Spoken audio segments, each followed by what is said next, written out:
Hello guys, स्वागत है आपका सिटीजन सी चैनल पर। और मास्टर्स ऑफ हॉरर सीजन 2 में आज आप देखने वाले हो इसका 8th episode Valerie on the stairs, जिसके डायरेक्टर हैं इस शो के क्रिएटर मैक गैरेस, जो बना चुके हैं क्रेटस 2 और स्लीप वॉकर्स जैसी मूवीज। पिछले सीजन में इनका एपिसोड था चॉकलेट। ये एपिसोड बेस्ड है क्लाइव बार्कर की सेम नाम की स्टोरी पर, जो बना चुके हैं नाइट ब्रीड और हेल रेजर। तो चलिए अब ज्यादा देर न करते हुए जल्दी से स्टोरी स्टार्ट करते हैं।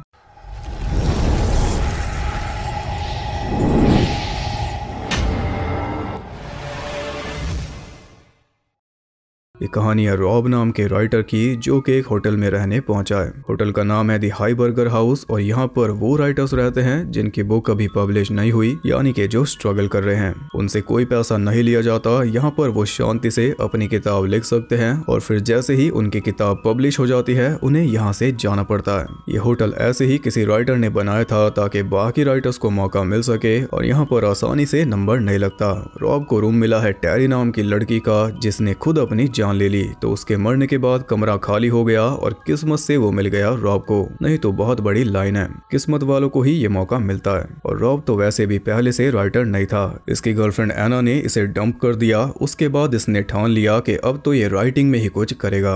होटल की मैनेजर नैन्सी ने उसे रूम दिया 217, जो कि रेफरेंस है स्टीफन किंग की नॉवल द शाइनिंग का। उस वाले होटल में जो हॉन्टेड रूम था उसका नंबर 217 था। रॉब अपने रूम में पहुंचा तो किसी ने उसके दरवाजे पर नॉक किया, लेकिन बाहर कोई भी नहीं था। फिर दूसरी बार और जोर से नॉक किया, पर इस बार भी कोई नहीं। इसके बाद रूम की दीवारों में से आवाजें आने लगी, जैसे दीवारों के अंदर कोई चल रहा हो।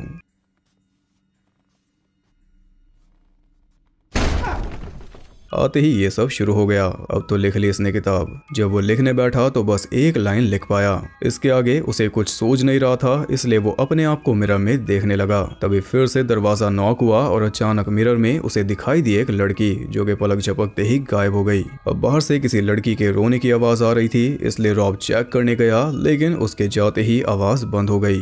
फिर बैठे बैठे वो सो गया। तभी उसके रूम का दरवाजा अपने आप खुला, जिसकी आवाज से वो भी जाग गया। उसने एक परछाई को ऊपर जाते देखा तो वो भी उसके पीछे गया। तब सीढ़ियों पर उसे मिली वही मिरर वाली लड़की, जो कि उससे मदद मांग रही थी। अब जैसे ही रॉब उसके पास पहुंचा, वो अंधेरे में गायब हो गई और आगे थी सिर्फ एक दीवार। रॉब उस दीवार को पीटने लगा, जिससे सभी लोग वहां पर जमा हो गए। वो सब गुस्सा कर रहे थे क्योंकि उन्हें शांति चाहिए। इनमें है पेट्रिशिया, मिस्टर नीली और ब्रूस। बाकी सब चले गए तो ब्रूस ने रॉब को समझाया कि इन सब की मत सुनो। ब्रूस काफी अच्छे से पेश आ रहा था, तो रॉब ने उससे पूछ ही लिया कि क्या ये होटल हॉन्टेड है। ब्रूस बोला कि हाँ, फेलियर से। इसके बाद रॉब बैठकर आराम से ड्रिंक कर रहा था। तभी उसे एना की याद आ गई। पूरी बोतल खाली करने वो बाथरूम में पहुंचा तो पूरा बाथरूम उसे खून से सना हुआ दिखाई दिया, बस एक पल के लिए। यहीं पर टेरी ने अपनी जान ली थी, अपने हाथ और गले को ब्लेड से काटकर। फिर जब वो वापस आया तो उसे एक कांच टूटी फोटो मिली उसी लड़की की, जो इसे सीढ़ियों पर दिखाई दी थी। अब वो फिर से रो रही थी, तो रॉब जल्दी से सीढ़ियों पर पहुंचा और रॉब को देखकर वो कहती है कि यहाँ से चले जाओ, वो आ रहा है। रॉब ने उसके हाथ पकड़ लिए। तभी अंधेरे में से दो भयानक हाथ निकले, जो उस लड़की को खींच कर ले गए और पीछे थी दीवार। परेशान होकर रॉब ब्रूस के पास पहुंचा, जो कि चिल कर रहा था। उसके रूम में उसकी कई सारी गर्लफ्रेंड्स के साथ फोटोज थी, पर वो कहता है कि अब मैं सुधर चुका हूँ। रॉब उसे अपनी प्रॉब्लम बताता है, तो ब्रूस कहता है कि मैंने तो आज तक यहाँ पर कुछ भी नहीं सुना, ये सब तुम्हारा वहम होगा। चलो, कम से कम तुम्हें भूत तो नहीं दिख रहे। अब रॉब इसे क्या बताए।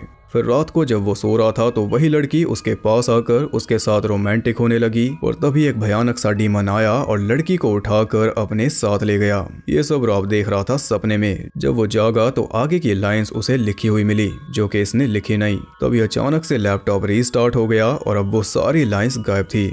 फिर अगले दिन वो नीचे जाकर बाकियों से मिला, जिनमें से कुछ ने उसे डीमोटिवेट कर दिया तो कुछ ने मोटिवेट। ऊपर जाकर वो आगे की लाइंस लिख ही रहा था कि तभी बाहर कुछ अजीब हुआ। लाइट्स फ्लिकर हो रही थी, इसलिए रॉब बाहर पहुंचा तो बाहर उसे वही लड़की मिली बिना कपड़ों के। वो बोल रही थी कि कपड़े डीमन ले गया। वो रॉब को बताती है कि डीमन नहीं चाहता कि तुम मेरे करीब आओ, पर फिर भी रॉब ने उसे टच करके देखा कि वो रियल है भी या नहीं, और चुम्मा चाटी करने के बाद उसे यकीन हुआ अच्छी हेल्प कर रहा है। तभी डीमन आया तो वो लड़की खुद उसके पास चली गई और जाते जाते अपना नाम बताकर गई वैलेरी। वो कहती है कि मेरे पास मत आना, वरना ये तुम्हें मार देगा। फिर डीमन उसे ले गया और रॉब के लिए बची दीवार। रॉब फिर से ब्रूस के पास जाता है और उससे पूछता है कि क्या यहाँ पर कोई वैलरी नाम की लड़की रहती थी। ब्रूस कहता है कि कभी नहीं, मैंने तो ये नाम पहली बार सुना। फिर वो रॉब के लिए बियर रेडी करने लगा तो रॉब ने उसकी बुक को देखना शुरू किया जिसका नाम था वैलरी ऑन द स्टेयर्स और उसके राइटर थे ब्रूस, नीली और पैट्रिशिया तीनों। उसमें वैलरी के बारे में सब कुछ वैसा ही लिखा हुआ था जैसा कि रॉब को दिखाई दे रहा है, पर वो कुछ ज्यादा पढ़ पाता उससे पहले ब्रूस ने उसे देख लिया और वो इतना ज्यादा गुस्सा हो गया कि उसने रॉब को पीटना शुरू कर दिया।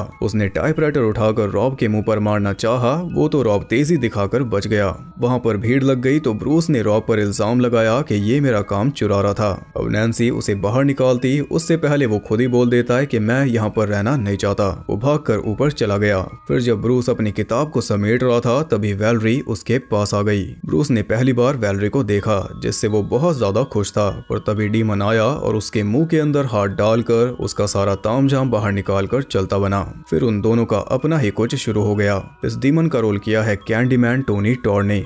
इसी बीच रॉब जाता है नीली के पास और उसके रूम में वो देखता है उसी डीमन का एक बड़ा सा पोस्टर। ये डीमन नीली की ही क्रिएशन है, इसका नाम है ओथाकाई। रॉब उससे जवाब मांग रहा था तभी नैन्सी को ब्रूस की लाश मिल गई जिसके पास से खून वाले पैर जा रहे थे दीवार में। रॉब ने उसकी बुक उठा ली जिससे वो सब कुछ समझ गया। ब्रूस, नीली और पैट्रिशिया तीनों मिलकर जो कहानी लिख रहे थे वो इस होटल ने मैनिफेस्ट कर ली और वो कहानी अब सच में इस होटल में चल रही है। इस होटल के अंदर सालों की सैडनेस, फेलियर और मायूसी भरी पड़ी है और वही सब भरा पड़ा है इन तीनों के अंदर। तो ये कहानी लिखते गए और वो सच होती गई। डीमन बनाया नीली ने, पैट्रिशिया ने बनाया वैलरी को जैसा वो खुद बनना चाहती थी और बीच की जो सारी स्टोरी है वो लिखी ब्रूस ने। डेली ये इस कहानी को और ज्यादा खींचते गए इसलिए एंडिंग लिखी नहीं। तो अब वो डीमन खुद अपनी एंडिंग बना रहा है तीनों राइटर्स को मारकर ताकि वो हमेशा के लिए वैलरी के साथ रह पाए। ये है पूरा मामला।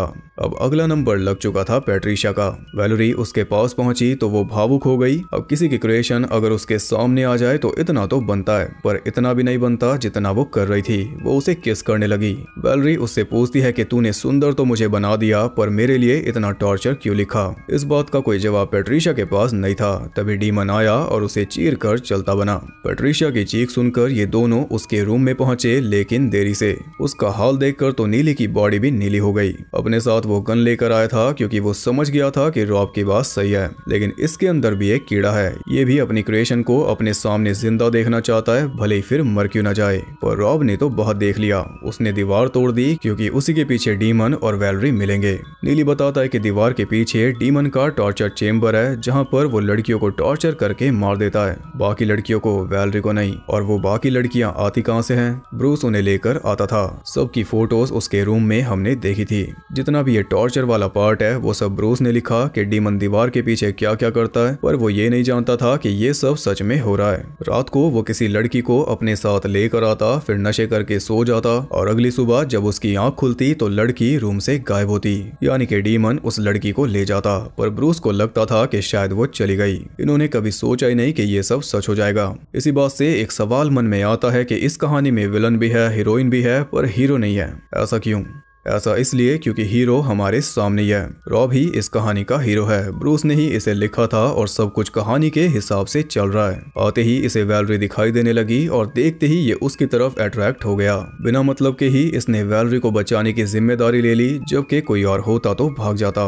ये सब इसलिए क्योंकि रॉब को ऐसे लिखा गया, ये डीमन से लड़कर वैलरी को बचाएगा। इस बात पर रॉब को यकीन ही नहीं हो रहा था कि वो भी स्टोरी का पार्ट है, क्योंकि ये तो एक रियल इंसान है जिसकी रियल लाइफ है। पर आप खुद सोचो, ये इस होटल में आया कैसे? इसकी लाइफ तो अच्छी खासी जा रही थी, फिर एक दिन इसकी गर्लफ्रेंड ने इसे डंप कर दिया। तब इसके मन में आया कि अब मैं राइटर बनूंगा। इसने होटल के लिए अप्लाई किया, तभी टैरी ने खुद अपनी जान ले ली और ये पहुंच गया इस होटल में। ये तो साफ साफ कोई लिखी हुई कहानी लग रही है और असल में एंडिंग यही देगा। पर रॉब को इस बात पे यकीन नहीं। वो दोनों दीवार के पीछे गए तो वहां पर उन्हें कई सारी लड़कियों की लटकी हुई लाशें मिली, जिनमें से एक थी रॉब की गर्लफ्रेंड एना। अब तो आपको यकीन हो गया होगा, ये सब कहानी के पात्र हैं। एना अब भी जिंदा थी। उसने नीली के गले का मांस उखाड़कर उसे मार डाला। फिर उसकी गन लेकर रॉब डीमन के पास पहुंचा, जो कि उसी का वेट कर रहा था। अब इन दोनों में से जो जीतेगा वही इस कहानी को एंड करेगा। ब्यूटी एंड द बीस्ट बनेगी या फिर स्नो वाइट, वो तो हम आगे देखेंगे। रॉब ने डीमन को गोली मारी, लेकिन गोली से वो नहीं मरने वाला तब उसने गोली मारकर डीमन का एक कान उड़ा दिया और फिर वैलरी को पकड़कर उसी के ऊपर गन तान दी। ये एंडिंग तो हमने सोची नहीं, अगर ये वैलरी को ही मार देगा तो डीमन के पास क्या रह जाएगा, पर ये सब उसकी चाल थी। मौका देखकर उसने डीमन को आग में धकेल दिया जिससे वो मारा गया। अब वैलरी को लेकर वो होटल से बाहर निकल रहा था, लेकिन वैलरी जाना नहीं चाहती क्योंकि बाहर इसका वजूद है ही नहीं। रॉब अब भी नहीं समझा कि सब कुछ कहानी के मुताबिक हुआ, ये सब ब्रूस ने लिख रखा था। अब अगर इन्हें हैप्पी लाइफ गुजारनी है तो इस होटल के अंदर ही रहना होगा, लेकिन रॉब ये बात नहीं समझा और वैलरी को लेकर होटल की छत पर पहुंच गया, जहां पर जाते ही वैलरी वैनिश हो गई और रॉब बन गया होटल के अंदर हुए सभी मर्डर्स का दोषी। काफी ट्रैजिक एंडिंग है। पुलिस रॉब को नीचे बुला रही थी, तभी उसने देखा कि उसकी बॉडी पन्नों में बदल चुकी थी जिनके ऊपर स्टोरी लिखी हुई थी। एक एक करके उसने पन्नों को निकालना शुरू किया और ऐसे ही पूरी किताब को बिखेरते हुए वो भी हवा में गायब हो गया। आखिरी पन्ने पर लिखा हुआ था कि रॉब कभी पब्लिश्ड ऑथर नहीं बन पाया। ये थी कहानी की एंडिंग और साथ में इस एपिसोड की भी। तो ये स्टोरी तो ओवरऑल अच्छी थी, लेकिन बीच में कई सारे लॉजिक बहुत एवरेज थे और वैसे तो जो भी ट्विस्ट इसमें आए वो काफी इफेक्टिव थे, लेकिन अगर दिखाए गए लॉजिक्स के हिसाब से हम जाएं तो उनकी इफेक्टिवनेस कम होगी। पर एंजॉयबल एपिसोड तो ये जरूर था। मिक गैरिस ने अपनी छवि को पलट के रख दिया। चॉकलेट के बाद सीधा ये एपिसोड, दोनों एकदम ऑपोजिट। तो अब आप बताइए आपको ये एपिसोड कैसा लगा, दमदार था या नहीं? वीडियो पसंद आई तो लाइक करना और ऐसी और इंटरेस्टिंग वीडियोस देखने के लिए चैनल को सब्सक्राइब करके बेल नोटिफिकेशन को ऑल पर सेट कर लो ताकि प्लान के मुताबिक नोटिफिकेशन आपके फोन में पहुंच जाए। और ज्यादा कनेक्टेड रहने के लिए आप मुझे इंस्टाग्राम पर फॉलो कर सकते हो, वहां आपको बहुत कुछ जानने के लिए मिल जाएगा और साथ ही बाकी जगहों पर भी जिनके लिंक्स आपको मिल जाएंगे नीचे। मैं आपसे मिलूंगा अगले एपिसोड में, तब तक के लिए सबको बाय।